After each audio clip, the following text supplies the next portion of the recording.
and welcome to Violin Garden. My name is Annalea and today we're going to work on the third step of learning vibrato.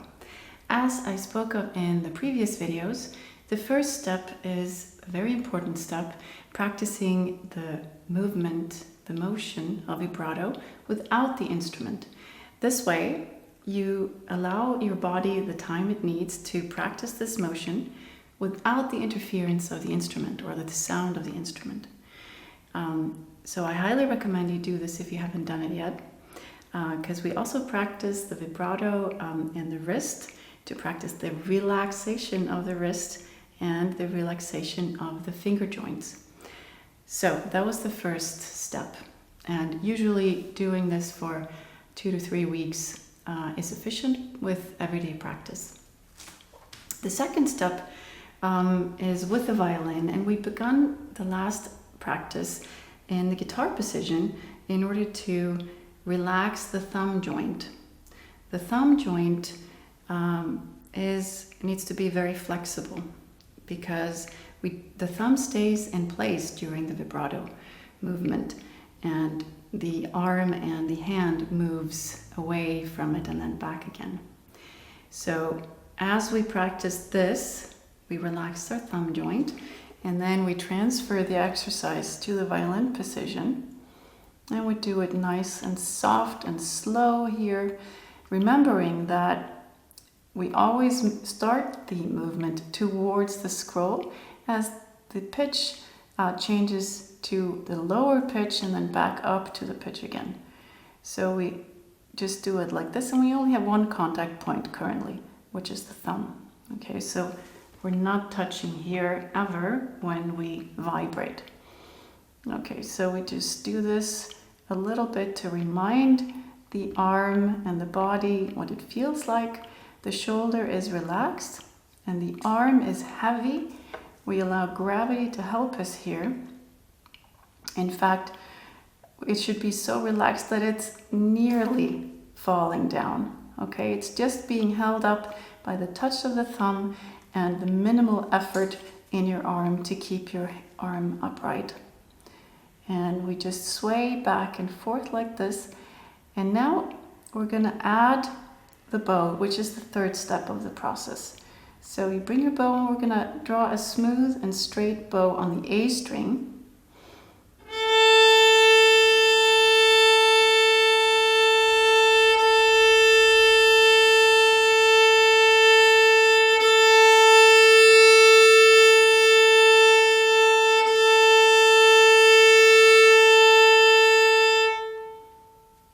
If you notice that your sound was not quite smooth, then I recommend you practice your tonalization exercises that you can find in book 2.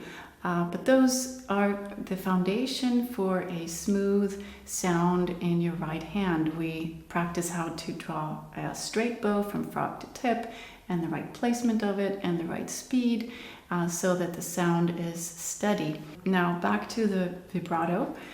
Once we do this and you have a smooth sound, you may notice that the sound is actually responding to the movement.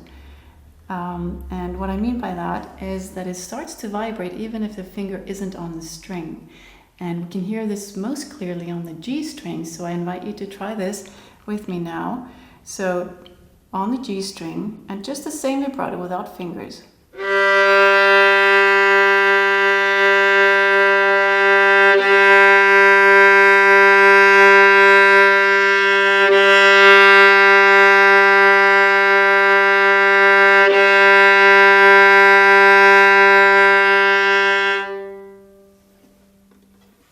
So if you listened carefully, you will hear a little whoa, whoa, whoa, whoa in the sound.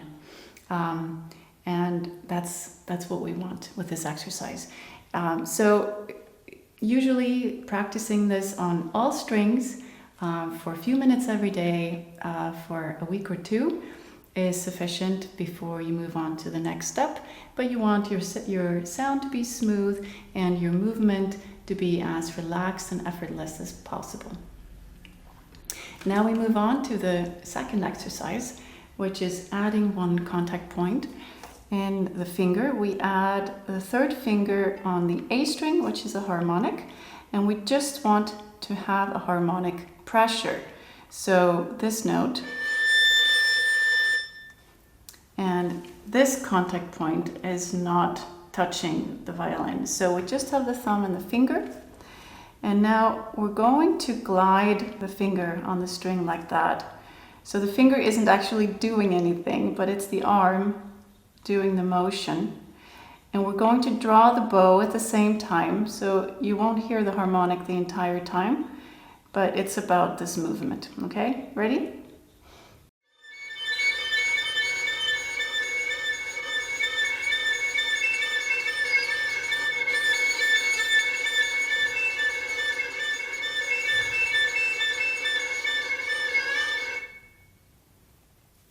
Okay, now this exercise takes a little bit longer because you need to practice every finger, as the sensation of each finger is slightly different, and you need to train each finger. Okay, so you have to take your time with this one, and you can also do it on every string. You can do it in different positions in order to have some variety. Good. 1 to 2 weeks for this exercise is usually also sufficient. And then when we get to the third exercise, we do the same, but we add the minimum amount of pressure that you need to bring the string to the fingerboard. So thumb and finger, and then you release this point. And now we just draw a smooth bow again, and we move our arm back and observe how the finger flattens. And then back again. We observed this in the step 2 with this exercise. So the finger is actually not doing anything. It's just being pulled and being brought back. And this is what we want to do here. And we do it nice and slow, like this.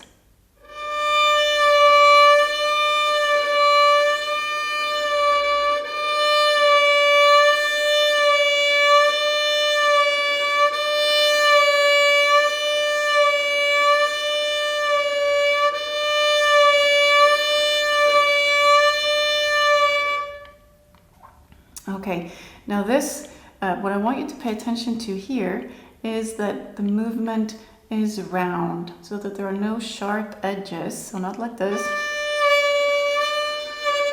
but smooth.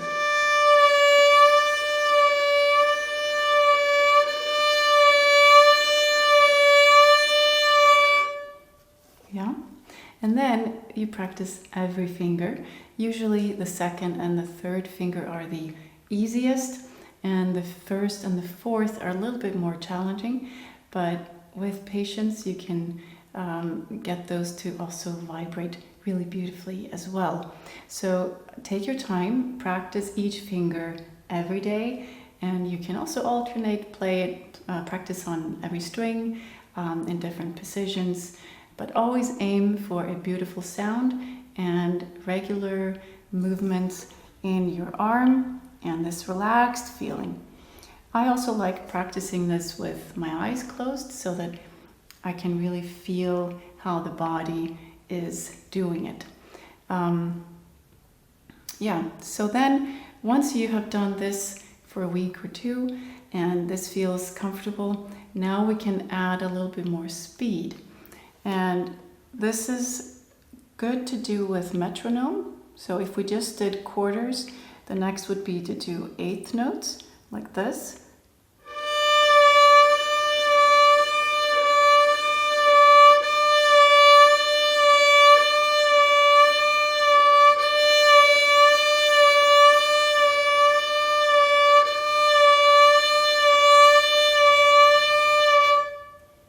And the next step is triplets.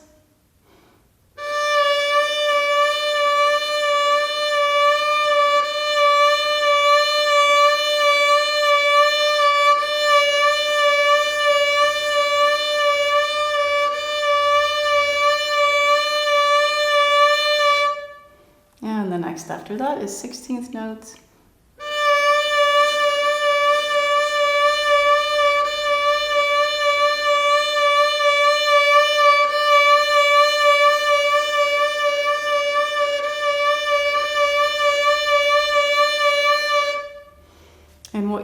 observe is that your finger gets flat every time, so that this joint should be relaxed and that the motion is nice and round.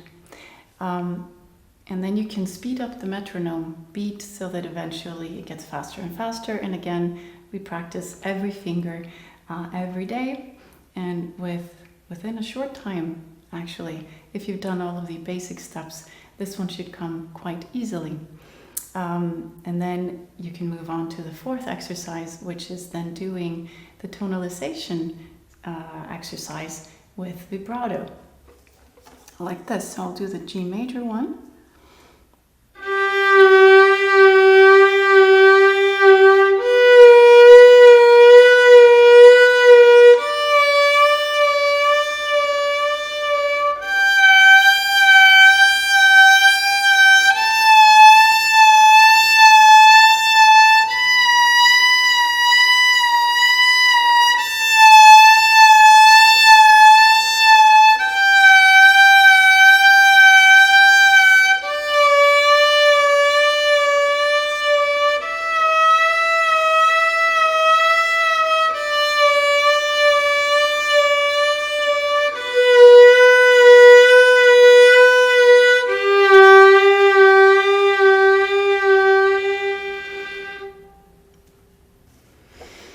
Good. Now you can then also speed up with the metronome and do the eighth notes and the triplets and the 16th notes. And different bell tone scales, you can do the C major one or the minor ones. And then you'll also feel that after a couple of weeks, that also starts to feel easy. And then the last step is to then add this vibrato that you have now achieved to review pieces. Chorus is a wonderful one to start with, as it has a lot of long notes. So it would be like this.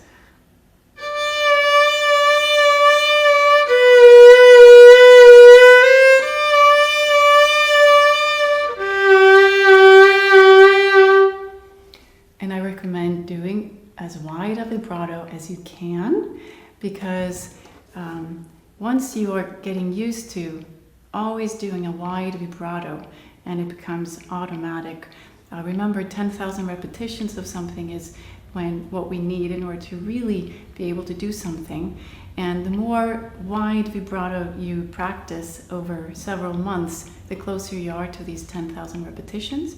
And narrowing the vibrato and speeding it up is then an easy task. Whereas if you start with the fast vibrato, the danger is always that you do it with tension. And getting rid of the tension later is a harder task than simply taking a few months and learning a good foundation for a slow, wide, round, and relaxed vibrato.